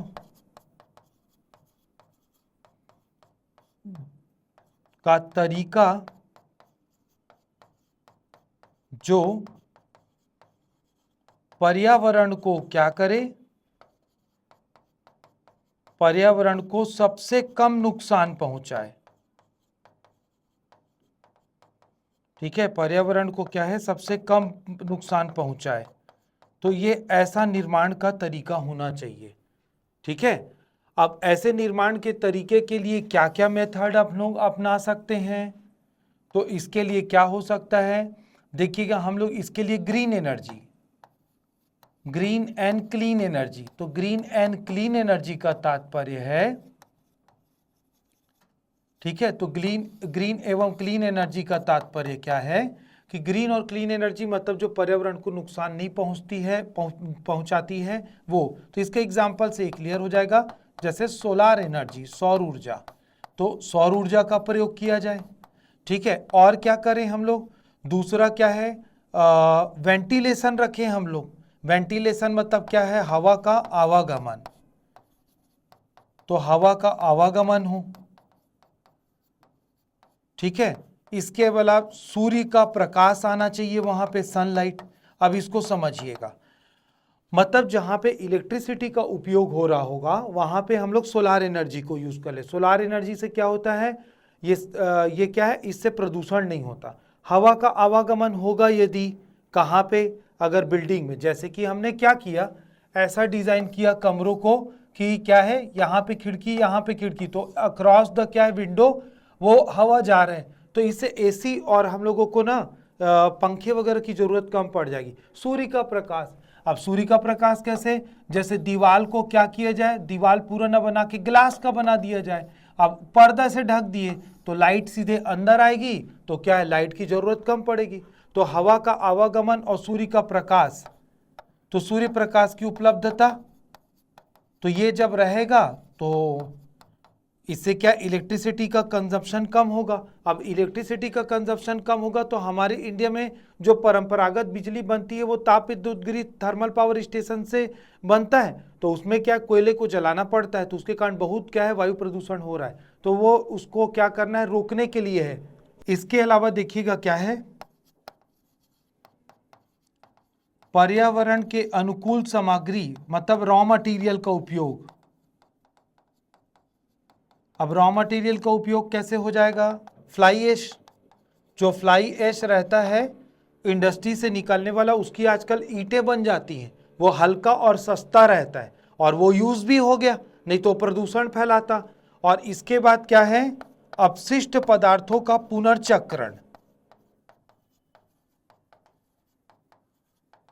ठीक है, तो अपशिष्ट पदार्थों का पुनर्चक्रण, तो पुनर्चक्रण अवशिष्ट पदार्थों का करना, इसका मतलब वेस्ट मटेरियल को हम लोग क्या करें, बिल्डिंग बनाते समय क्या करते रहे, रिसाइकल करने की क्या है कोई टेक्निक ले आए। ठीक है, तो ये भी क्या हो जाएगा, ये भी ग्रीन और क्लीन एनर्जी, और ये सारी चीजें जो हैं, है ना, ये सब क्या है ग्रीन बिल्डिंग के कंसेप्ट में आ जाएंगी। अब ग्रीन बिल्डिंग के कंसेप्ट तो लग रहा है बहुत अच्छा, लेकिन इसके साथ ना इसमें ना चुनौतियां भी बहुत सारी हैं, जिसको हमको क्या करना है, मेंशन करना है जिसको। ठीक है, तो मैंने ये पॉइंट बताए, पॉइंट को डील करना पड़ेगा हमको, है ना। ठीक है, तो चुनौतियां क्या क्या हैं, देखिएगा, इसके लिए जागरूकता की कमी है सबसे बड़ी बात, तो हमारे इंडिया में अभी भी ना अवेयरनेस नहीं आया है इसके लिए। ठीक है, दूसरा चीज क्या है ना, ग्रीन बिल्डिंग कंसेप्ट के लिए क्या है, वित्त, मतलब क्या है, बजट, पैसा भी तो बहुत लगेगा, क्योंकि ये क्या है, नया टेक्निक है, एडवांस टेक्निक है। दूसरा क्या है, कुशल कारीगर, अब स्किल्ड क्या है, यहाँ पे वर्कर चाहिए, इनका क्या है, अभाव है, तो लोगों को क्या है, स्किल डेवलपमेंट करना पड़ेगा इस फील्ड में, वो भी एक इश्यू है। ठीक है, तो ये यहाँ पे भी क्या है, ये दिक्कत आता है। ठीक है, इसके बाद क्या हो जाएगी, ये शुरुआत में चूंकि उपयोग में आ रहा है, बजट कम है, तो ये महंगी तकनीक है, तो अभी क्या है, फिलहाल हमारे लिए क्या है, एक्सपेंसिव है बहुत ज़्यादा ये। ठीक है, तो एक चीज़ ये भी चैलेंज है हमारे लिए। इसके बाद अगला पॉइंट आ जाएगा, इसमें क्या है, सरकारी नीतियां, तो अभी इसके लिए ना नई पॉलिसीज भी बनानी पड़ेंगी, इसके लिए अभी नई पॉलिसीज भी बनानी पड़ेंगी, तो गवर्नमेंट को पॉलिसी में चेंजेस भी करना पड़ेगा बड़े पैमाने पर, तो ये क्या है, चुनौतियां हैं। तो ये सब पॉइंट को क्या डिटेल में हम लोगों को डील करना है। इसके बाद देखिएगा, क्या गवर्नमेंट कुछ नहीं कर रही है, ऐसा तो बिल्कुल नहीं है। ठीक है, ऐसा बिल्कुल नहीं है कि ना गवर्नमेंट कुछ नहीं कर रही है। एक ग्रीन रेटिंग स्कीम है ना, तो ग्रीन रेटिंग स्कीम ना लाई गई है, तो ग्रीन रेटिंग जो स्कीम या प्रणाली है उसका नाम है गृह। ठीक है, उसका नाम गृह है, तो इंग्लिश में भी इसको गृह ही लिखेंगे। ठीक है, तो संस्कृत के वर्ड से निकला है ये, गृह मतलब घर। ठीक है, तो ये क्या है, राष्ट्रीय ऊर्जा संस्थान, तो राष्ट्रीय ऊर्जा संस्थान ने क्या है, ये ग्रीन रेटिंग क्या है, स्कीम लॉन्च की है, प्रणाली लॉन्च की है। तो ये क्या है, ग्रीन जो बिल्डिंग का कंसेप्ट है उसको क्या करता है, रेटिंग देता है अलग अलग पैरामीटर पर कि वो कितना अनुकूल है। ठीक है, तो ये जो क्या है, क्वेश्चन था हमारा फुल लेंथ का ग्रीन बिल्डिंग कंसेप्ट वाला। ठीक है, तो मेरे साथ बने रहने के लिए आप लोगों का बहुत बहुत धन्यवाद।